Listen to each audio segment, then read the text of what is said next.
يا صباح الخير، كل سنة وانتوا طيبين. بمناسبة رمضان يعود علينا الأيام بخير يا رب جميعا. هنعمل طريقة بسيطة خالص في عجينة القطايف، بس لو أول مرة تشوفوا قناتي ما تنسوش تعملوا اشتراك ولايك وشير لو عجبك الفيديو. هنعمل طريقة سهلة خالص، وهنعمل طريقة الشربات بطريقة حلوة خالص مش هيسكر منك. بصي بقى، هنعمل 3 كوبايات مية، تمام، وهنحط عليهم كوبايتين سكر. بصوا نفس المعيار اللي هنحط بيه الميه هنحط بيه السكر. هنحط 3 كوبايات ميه بالظبط كده، وبعد كده هنحط كوبايتين السكر، وبعد كده هنحط فص ليمون كامل، تمام. وطبعا مش هنيجي جنب الشربات خالص ومش هنقلب فيه، هنسيبه بقى كده على النار وهنبتدي نشتغل في العجينه بتاعتنا، تمام. هي بقى طبعا التكه ديت ان انت لو هتقعدي تقلبي فيه كل شويه كده هيسكر منك وهيبقى طعمه مش حلو. ان انت تسيبيه كده خالص وما تقلبيش عليه، واول ما تحسي ان هو خلاص ابتدى يتقل منك كده شويه هنسيبه يبرد على جنب، تمام.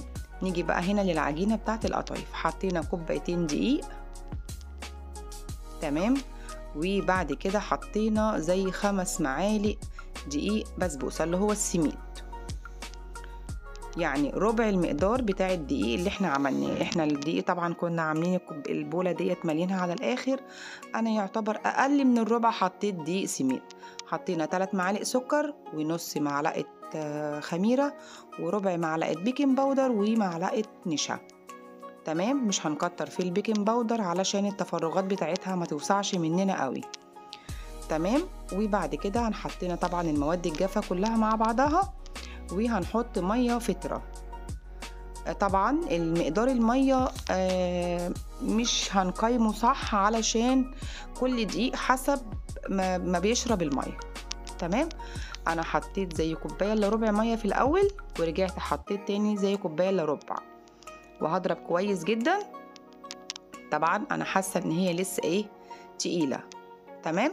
يبقى انا هرجع اكمل نص كوبايه ميه تاني. طبعا الميه اللي احنا حطيناها ميه فطره مش من الحنفيه.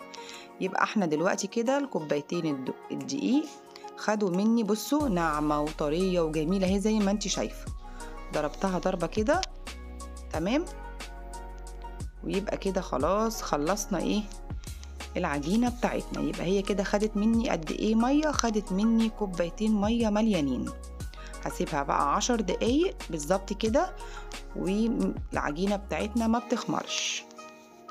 وطحنا السوداني بتاعنا، وبعد كده بقى جبنا طاسة كده ما تكونش بتلزق، ولا هندهنها زيت ولا هندهنها اي حاجة. هننزل بقى كده، بيكون حاجة عندك فيها بوز، ما عندكيش حاجة زي كده اعملي بالكبش، عايري بالكبش. بصوا الثقوب بتاعتها صغننة اهي وجميلة. هنبصوا الناحية التانية طبعا اهيت الكنار بتاعها ما كانش يعني متحدد قوي.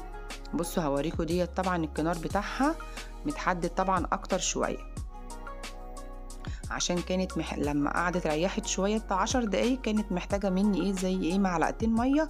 يا دوبك حطيتهم وضربت ضربة بسيطة، وبعد كده السكوب ابتدت تصغر مني زي ما انت شايفة كده، تمام. بصي بقى الكنار بتاعها اهو اتحدد اهوت. طبعا غير الاولانيه كان الكنار بتاعها اقل خالص، تمام. وهبتدي طبعا اكمل بقيه القطايف بتاعتي كلها. وطبعا بنحطها على قماشه، ما نحطهمش على بعض علشان ما تعجنش معايا، ماشي. انا بوريكي السكوب بتاعتها اهي ما شاء الله، بصي متحدده وجميله. انا كترت بقى المقدار شويه علشان اعمل بقى طبق لحماتي لازم ابسطها، وطبق لماما علشان اقول لهم القطايف بتاعتنا جميله وما تعملوش من بره. انا ان شاء الله هعمل لكم كل حاجه، وقت ما هعمل قطايف هبعت لكم، تمام. بصوا جميله حلوه طبعا وطريه، وبصراحه يعني جميله. ما تخليش بس الخميره يعني تطول معاكي، علشان لو طولت معاكي هتبقى تقلب لزلابية، مش هتبقى قطايف خالص. واحنا بقى مش عايزين ناكل زلابية، احنا عايزين ناكل قطايف.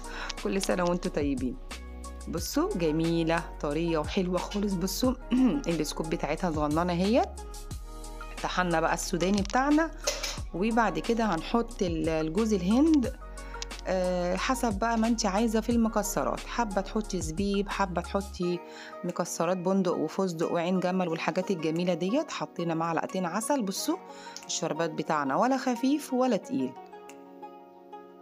وبعد كده هنقلبهم كويس كده. انا كان عندي بقى ايه شوية مكسرات كده، ابتديت ان انا اطحنهم واحطهم عليهم علشان بقى طبعا ايه نعمل بقى حاجة جميلة بقى كده لرمضان.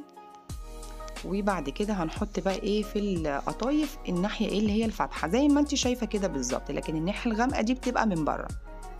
بصوا السكوب بتاعتها متحددة ازاي من بره، جميلة جميلة خالص والله. ما تخليش بس الخميرة تطول معاكي شوية، قلنا علشان ما تقلبش معاكي لزلابية. تمام. ولو السكوب بتاعتها طلعت واسعة قوي منك وانت متأكدة ان البيكنج باودر، انت بص انا بوريكي الكنار اهو لو انت حاسة ان السكوب طلعت واسعة قوي معاكي ولسه جايبة البيكنج باودر في نفس اليوم او الخميرة، بيبقى تروحي ايه مزودة شوية مية كده حاجة بسيطة، بتبقى الخميرة اشتغلت يعني، عشان كده عملت تفقعات كده السكوب بتاعتها كبرت. تزودي شوية مية صغيرين يعني زي معلقتين مية، وتعملي ضربة بسيطة كده في الخلاط وتبتدي تشتغلي فيها. لكن لو الخميرة بقالها كتير قوي معاكي او البيكنج باودر ولقيتي السكوب واسع قوي، بيبقى العجينة البيكنج باودر او الخميرة بتبقى صلاحية المدة بتاعتها انتهت. وبنبقى كده خلاص خلصنا القطايف بتاعتنا الجميلة المقرمشة من بره والطرية من جوه. تمام. والعسل طبعا احنا مخليينه يبرد معانا علشان ايه تقرمش معاكي. طب انا دلوقتي لو حابة ان انا اخليها طرية من بره وطرية من جوه اعمل ايه؟ انزلها في العسل يكون دافي كده. تمام. يعني هي بتبقى لسه خارجة القطايف والعسل بيبقى دافي، الاتنين مع بعض لما بيبقوا دافيين بتبقى القطايف معاكي طالعة طرية. لكن لو انت عايزاها مقرمشة بيبقى الشربات بنسيبه يبرد خالص على جنب. تمام. بصوا طريقة سهلة خالص وجميلة، وبصراحة القطايف وهي عجينة بس كده طعمها تحفة والله العظيم. الولاد بصي ما شاء الله فضلوا يلقطوا مني، وبصراحة اتبسطنا خالص اليوم دوت.